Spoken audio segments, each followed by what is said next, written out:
Shalom and welcome to Students of Torah. This year is entitled Frying Onions in a Pariv Pan, Mixing it with a dairy fork or spoon. So first we went over the basics of the power of harif, of sharp foods. We use an example of onion, but it would be any sharp food. Second, we discussed what happens if you fry an onion in a dairy pan that has been used for days. And now, halacha is what if you fry an onion or any harif sharp food in a pariv pan, but you mix it with a fork, spoon that's dairy or meat. What happens there? So if the pan is pariv, the onion, you're frying it in a pariv pan, assuming it was cut with a pariv knife, so everything's pariv. So now it's heating up, it's hot, but the onion still has a sharp taste in it.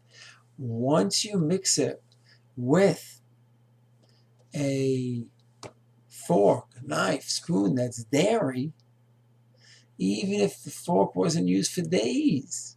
So when it's not talking about harif sharp foods, you can't get the taste out of the fork. It's not going to be meaningful. It's tam lifgam. It doesn't mean anything. Once you're talking about harif, onions, when they're hot,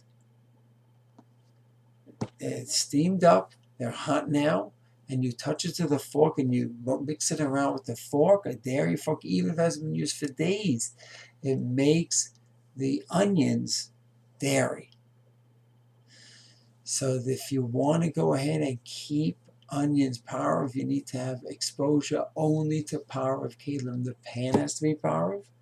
It has to be cut with a pariv knife on a pariv board and then put into the pan and mixed with a pariv utensil. Because once you are talking about harif, then there's a lot of potency there. And it will take old taste from the pan, even if it's days old like we learned the previous year, or from the spoon, fork, or knife, even if it's old dairy taste, it will revitalize it. And then the onion has two stringencies. Number one, it's able to take the taste out of the fork, spoon, knife that you're mixing that dairy taste, and it revitalizes it. And halach is defined as a tam rishon. It's a strong taste that's in that onion. So really, you want to keep it pariv, you have to keep it from A to Z.